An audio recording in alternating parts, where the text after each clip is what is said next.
My name is Tom Rosenbaum. I'm a consultant urologist at Ealing Hospital. If you turn please to volume 5 of the documents in front of you. Your submission should be the very first document there, page 1543 to 1546. Yep. Can you confirm that is your submission? Yes, I can confirm that. True to the best of your knowledge and understanding? Correct. And that you wish it to stand as your evidence to the Commission? Yes, I do. I've just been reminded to check, can people at the back hear this witness? I can see the microphones are switched on, but I'm not convinced Can you hear me now? switched on, the speakers are working. Can you hear me now? Oh, Yes, I can. yeah. There we are. I can hear the bench is very good, so very opposite from the others. I don't think I get anything coming through the speakers anywhere. We'll do our best. Okay? Can I begin by asking you to confirm how long you've worked at Ealing Hospital?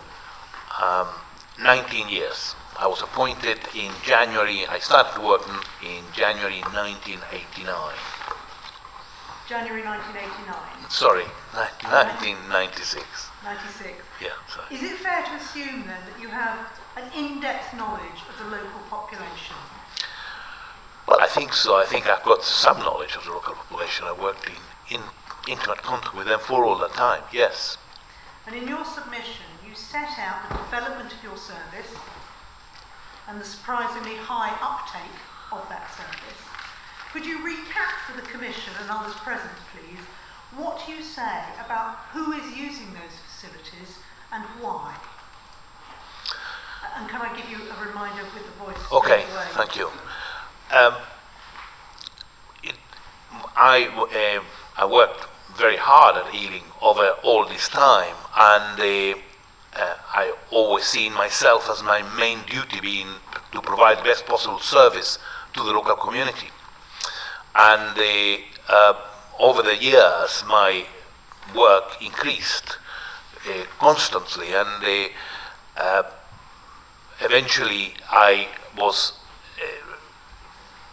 driven to count how many patients I actually saw, why my service was so big. And essentially I was getting 50 new referrals every week, and which is a large number in all terms. And I collected, nobody believed it, so I collected the referral letters from GPs and present them to the chief executive, and they tried to sort of back up the service accordingly. And there was always reluctance to do that because it was costly and the usual excuses. But it was a large service, and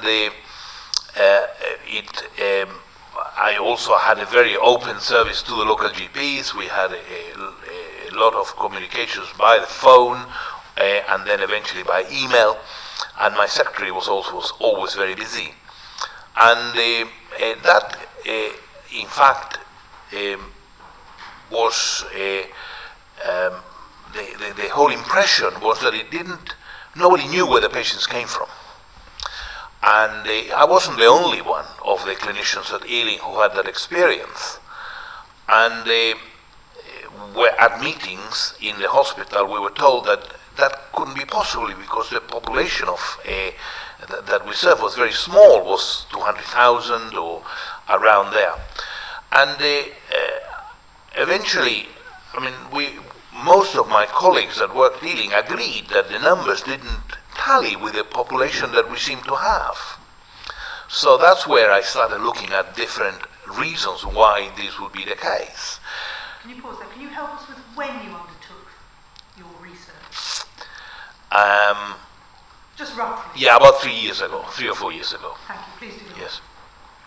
So we all agree that the reason is that the population that we serve is probably much, much larger than what is generally assumed. And looking at the type of patients that I looked after, most of them came from South Hall. So one of the work I did is very simple. I just went to some travel agents in South Hall and asked, what was the communication between Southall and Punjab. Punjab is the largest minority group of patients that we look after at Ealing.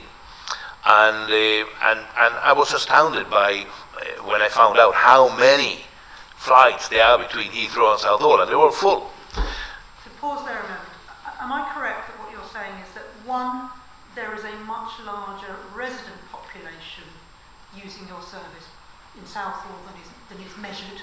Correct. And two, there is also a large peripatetic population, again unmeasured, that comes and goes. Have I got that right? Correct. And what happens is, in the clinics, it's very common that patients come and say, well, I'm just about to take 2 months holidays. And where you going? Well, I'm going to visit my family. That is extremely common. So as far as you are aware, and I don't know if you can help with this or not, do you know whether those sections of population have been included in any of the figures that, on which this exercise is based? No, I don't know that. It's impossible. I wouldn't have the tools to do that. Are you able to say, you've estimated, or guesstimated I should say, 400 to 500,000 in terms of the population. Is that including the peripatetic population or excluding it? I included those, I imagine. But talking to my colleagues of the specialty, very few nationally have got such a large number of new referrals every week. It's very rare. So they keep asking, where do these people come from? Well, so your clinics deal with a far larger population than on paper you would imagine. correct, would be expected. And you say in your submission, and you say this you say it is madness to downgrade Ealing Hospital. Can you help us with why it is madness to do that? Well, my experience has always been that Ealing is the main population that we look after is in Southall.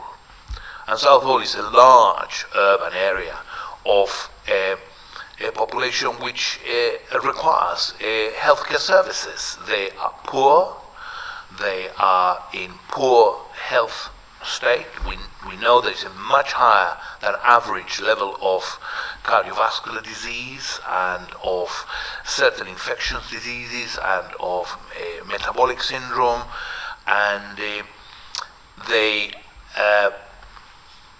also, it's a buzzing area that is very active commercially and productively, and on the educational front is quite buzzing.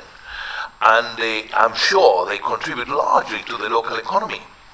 And Ealing is their local hospital. So if we take it stage by stage, if the emergency service at Ealing is downgraded to an urgent care centre, what's the impact on that sector of the population? Again, I cannot say that. I'm not a healthcare economist, but I can imagine we know already that there are great difficulties because other sectors of the hospital have been downgraded. And the communications to and from the hospital are not very good transversely. They are good radially, but not very good transversely. And the other hospitals available are transversely away, West Middlesex, Northwick Park. And it takes a long time to go to those hospitals. I know that because I have meetings there, I drive there when I can. Buses are hopeless. And I am sure that it's going to have a big impact. In fact, a number of my patients have been transferred because half of my service has been decommissioned, and 500 of my cancer patients have been decommissioned, and there have been huge difficulties. Pause there for a moment. I'm going to come back to that in a second. In terms of inpatient beds, if those are reduced at Ealing, again, same question, what is the impact? It's very difficult to say. We know that in my specialty we ran for a while a see and transfer service from the casualty department. Say that again, See and transfer from casualty, and that has been reversed now because the other hospitals couldn't cope. So we are at the moment seeing the patients again at Ealing Hospital. So the provisions available at the moment are not sufficient. That may change in future, but at the moment that is the situation. Now the long-term impact, I haven't got any scientific data on that.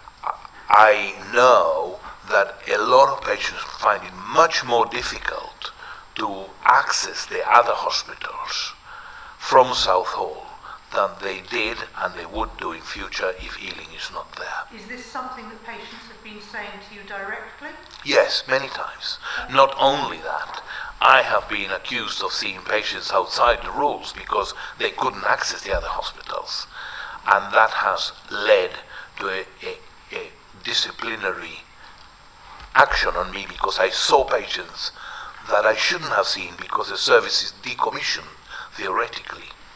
And thinking about it from a clinical rather than a personal, for individual convenience perspective, what do you say the clinical effects of patients having to go for treatment to those other places will be?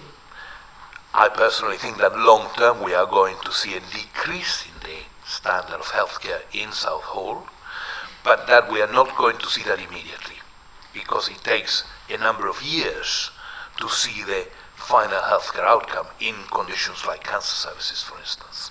Now, you mentioned that half your service was being or had been decommissioned. Correct. Can you help us with whether that is part of the Shaping a Healthier Future programme or outside of it? If you know. You know, I don't. What I do know is that there was great pressure to do so, and as part of a number of reviews, there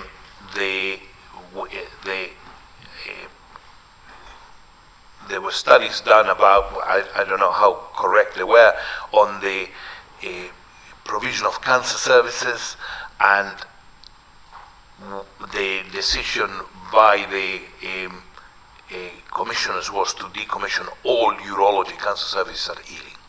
And that was half of my patient load. I've got another colleague, but in my patient load that meant that 500 patients who were being seen or followed up for cancer were told that they have to go to another hospital. And do you know which hospital that was? They were sent a list of hospitals and were told that they can go to any of them, but not to Ealing.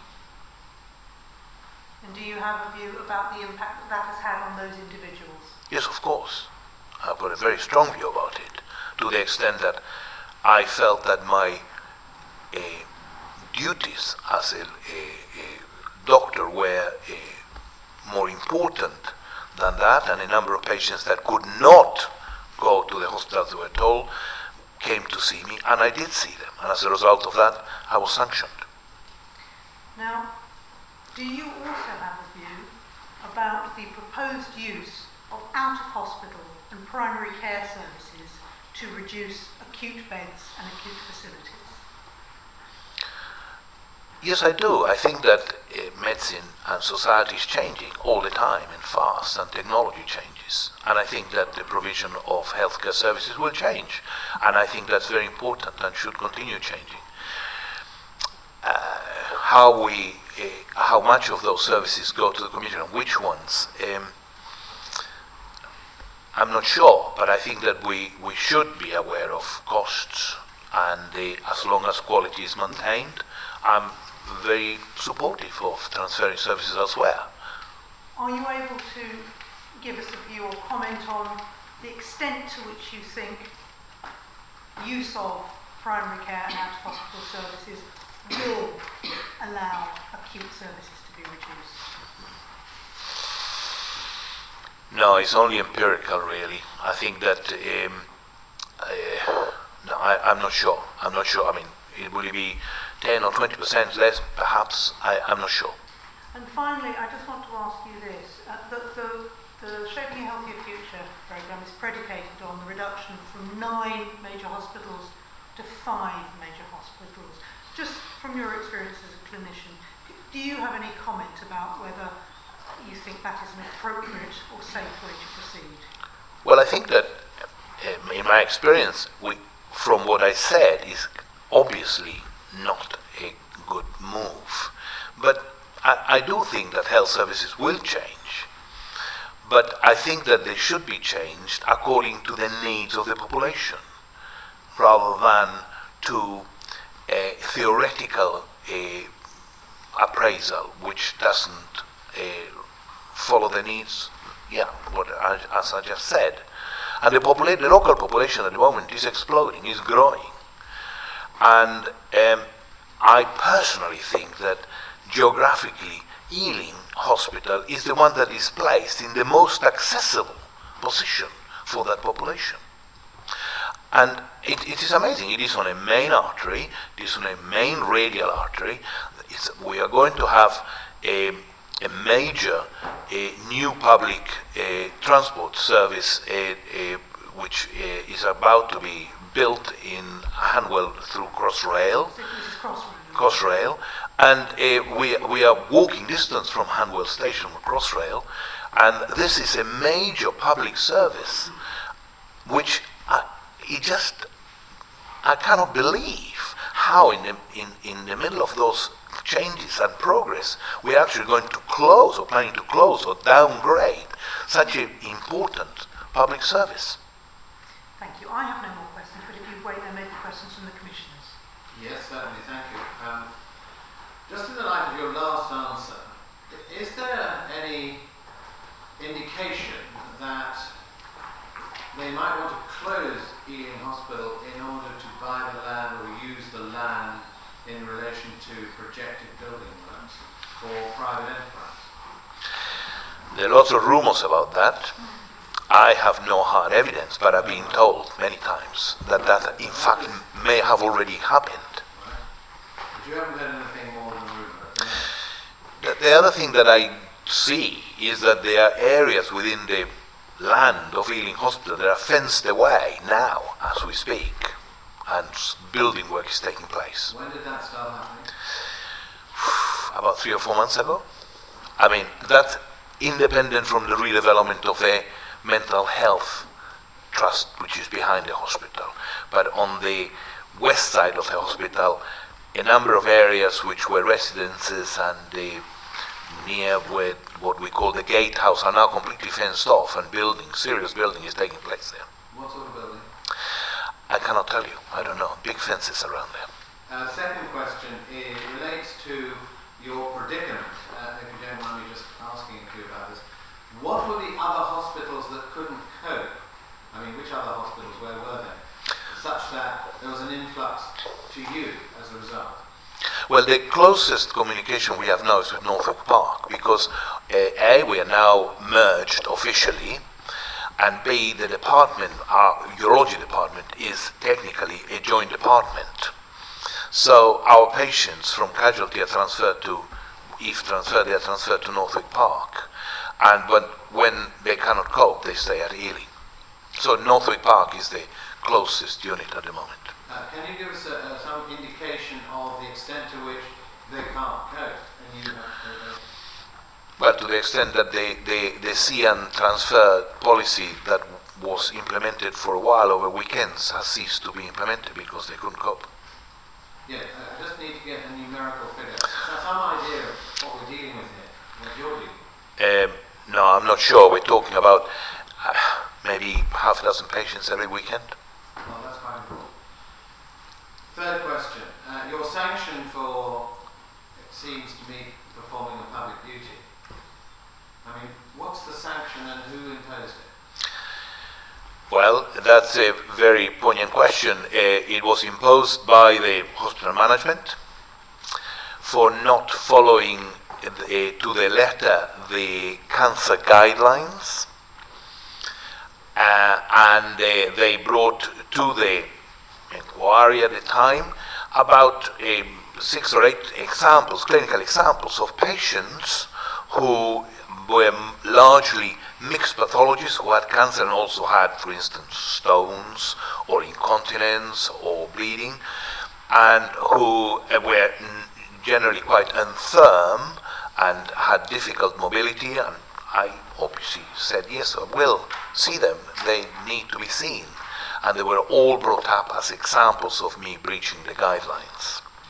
And the final example was a patient who was referred directly to me because I had operated on him in the past, and he was seen by the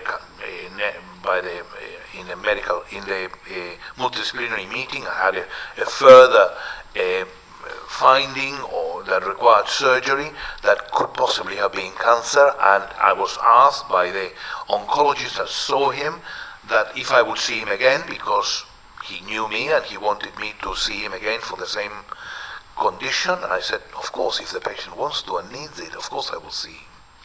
And on the basis of that, I was sanctioned quite severely, and an attempt was made to suspend me and fire me. And I was fortunate I had a good legal team, and I took them to the High Court, and the High Court judge decided that that was unlawful and that I should be reinstated.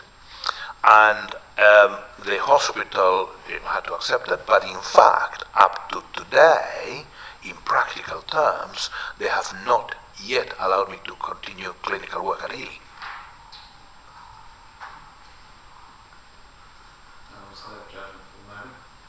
Any other questions? I'll declare an interest because I was actually in a car with Thomas Rosenbaum trying to get from Ealing Hospital to Northwood Park for a meeting a short while ago, a reasonable distance time ago, and it did take an incredible amount of time, about 4 times what you thought it was going to take. But the question is two things. You referred to dogma being underlying the plan to reconfigure the hospitals along these lines. So I'd like you to say a little bit more about that, and then I'll have another question for you. Yes, it's very difficult to. Sorry, something happened. Yeah, I'm not an expert in health economics. I'm a urologist, and I try to understand a little bit about the social, the impact of medicine in the society I live in. But I do believe that there is an ideology behind the changes that are trying to be imposed. And the ideology is partly that big hospitals are better than smaller hospitals, and that they may provide long-term a better healthcare outcome. And that is what I consider dogma.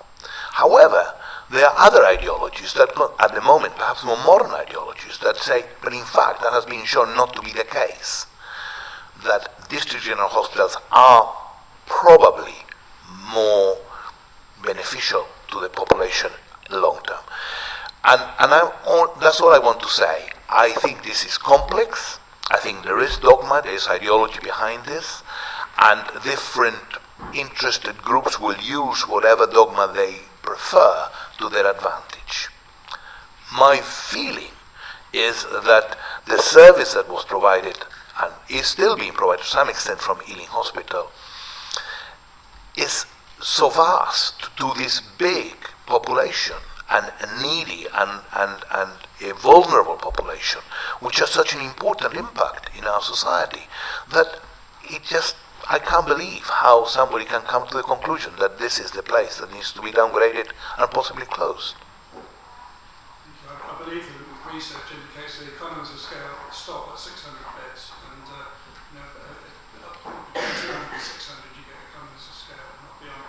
But the other question I wanted to ask you is about these 500 patients who are now you can no longer treat and have now had to be passed on somewhere else. And you refer to these guidelines. And do the guidelines take any account of the fact that there may not be capacity in other hospitals in North West London to treat these patients? I mean, do you know where they went to?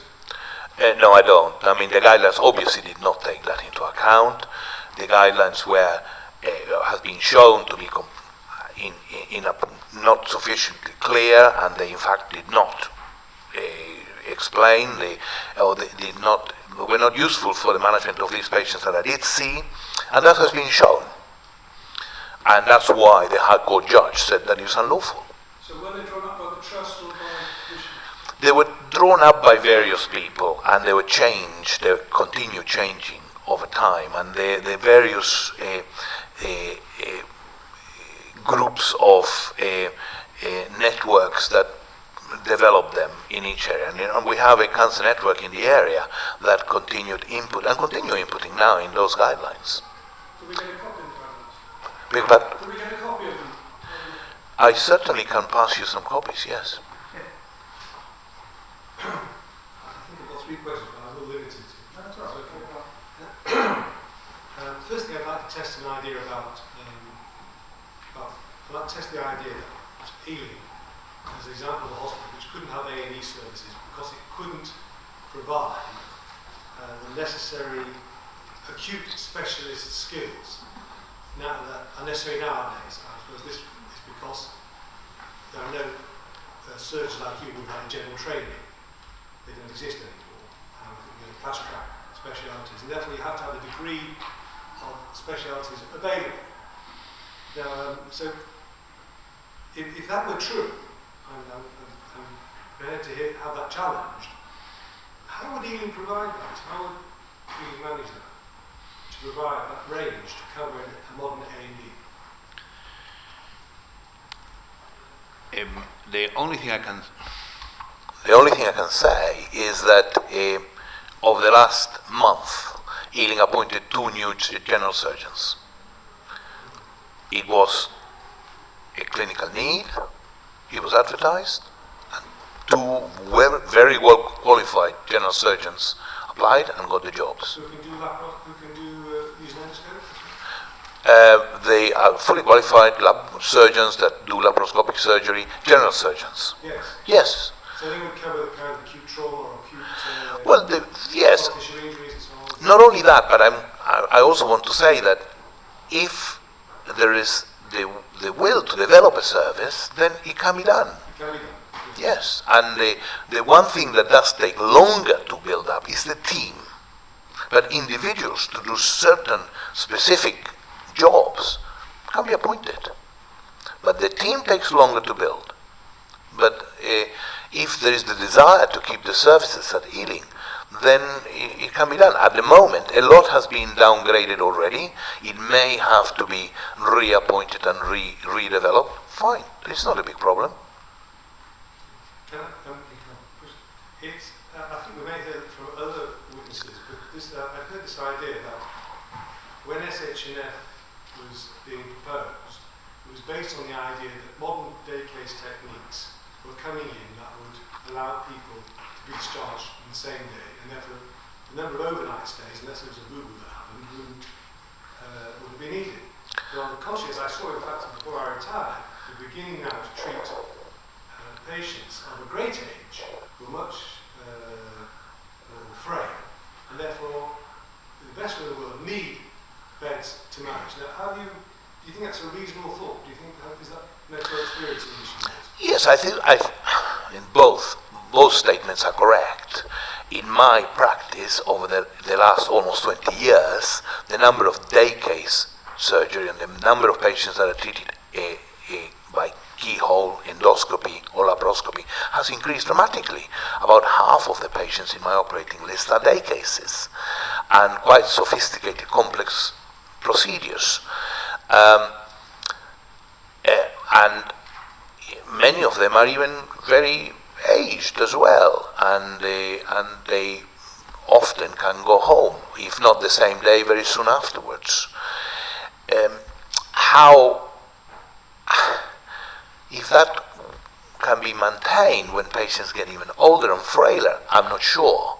But what I am sure is that the closer the hospital is to their residents, the easier it will be to discharge the patients back home and to back them up if they have any problems again. But then one has to find a balance, because you cannot have a hospital on the doorstep of every individual. Final thought, and I don't know how to phrase it, you can decline to answer it, especially if you're a bad boy at the moment, is when I look at the map, I have this feeling of bias, if you like, or towards St. Mary's and so on. How much do you think medical politics has influenced Well, the fact that a seemingly black hole will develop around you. I feel quite free to talk about it because, in fact, at my age, I'm not that at risk any longer. I think hugely. But having said that, I have personally quite fluent communication with most of my colleagues. But everybody wants to develop their own service, and we know there are big pressures from Mary's to develop their hospital. I'm sure hugely. But I also believe that long term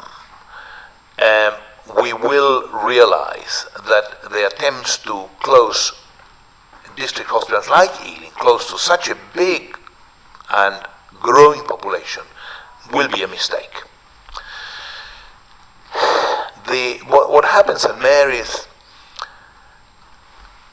it's difficult to judge. I mean, there's huge politics in medicine. There's enormous politics. There always been huge politics in medicine. And on that front, my feeling is that as doctors go in general, doctors are not participating in politics sufficiently. I think that we must wake up and participate a lot more. We must realize that our job is important in society, in the community, and our views and our experience matter. And therefore, one of my, if you like, little statements these days is that we can no longer afford not to be involved in politics. And that at the end of the day, this is one of our duties in society. Well, I have a follow-up question. I'm interested to know, on the ground at the moment, to what extent you're able to encourage your colleagues to follow your thoughts. Well, I'm trying to. I'm active in the BMA, in the British Medical Association. I'm in fact an honorary secretary of the local division, and I keep sending emails to my colleagues saying that. And most of my colleagues agree with the statement that I just made, and I've got a second little statement, which is that if we are not at the table, we will be on the menu.